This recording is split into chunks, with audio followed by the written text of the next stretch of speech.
आज की कहानी है भगवान बचाएगा।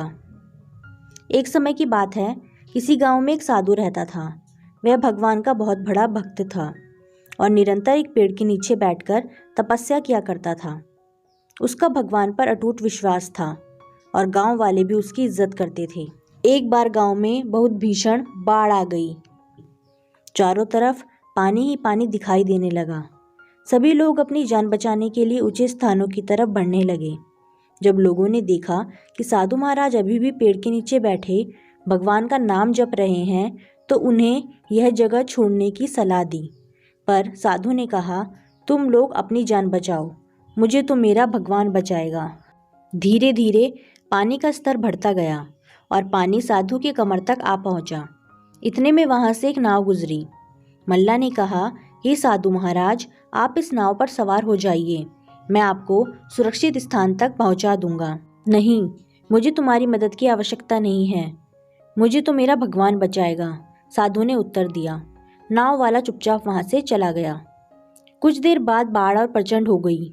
साधु ने पेड़ पर चढ़ना उचित समझा और वहां बैठकर ईश्वर को याद करने लगा। तभी अचानक उसे गड़गड़ाहट की आवाज़ सुनाई दी। एक हेलीकॉप्टर उसकी मदद के लिए आ पहुंचा। बचाव दल ने एक रस्सी लटकाई और साधु को जोर से पकड़ने का आग्रह किया, पर साधु फिर बोला, मैं इसे नहीं पकड़ूंगा, मुझे मेरा भगवान बचाएगा। उसकी हट के आगे बचाव दल भी उसे बगैर लिए वहां से चला गया। कुछ ही देर में पेड़ बाढ़ की धारा में बह गया और साधु की मृत्यु हो गई।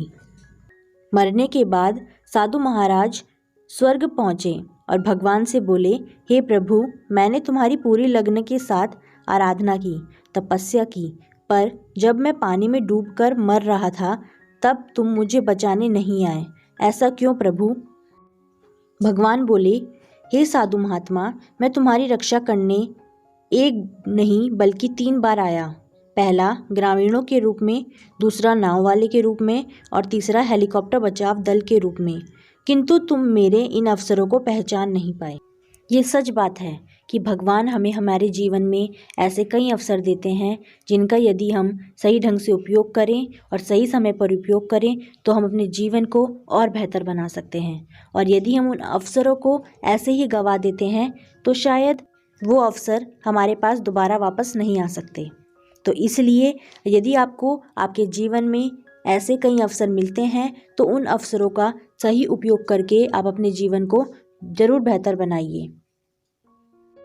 तो आज की कहानी आपको कैसी लगी ये आप हमें कमेंट में ज़रूर बताएं और ऐसी इंटरेस्टिंग कहानियों के लिए हमारे चैनल को सब्सक्राइब करें, साथ ही वीडियो को लाइक और शेयर ज़रूर करें। Thanks for watching.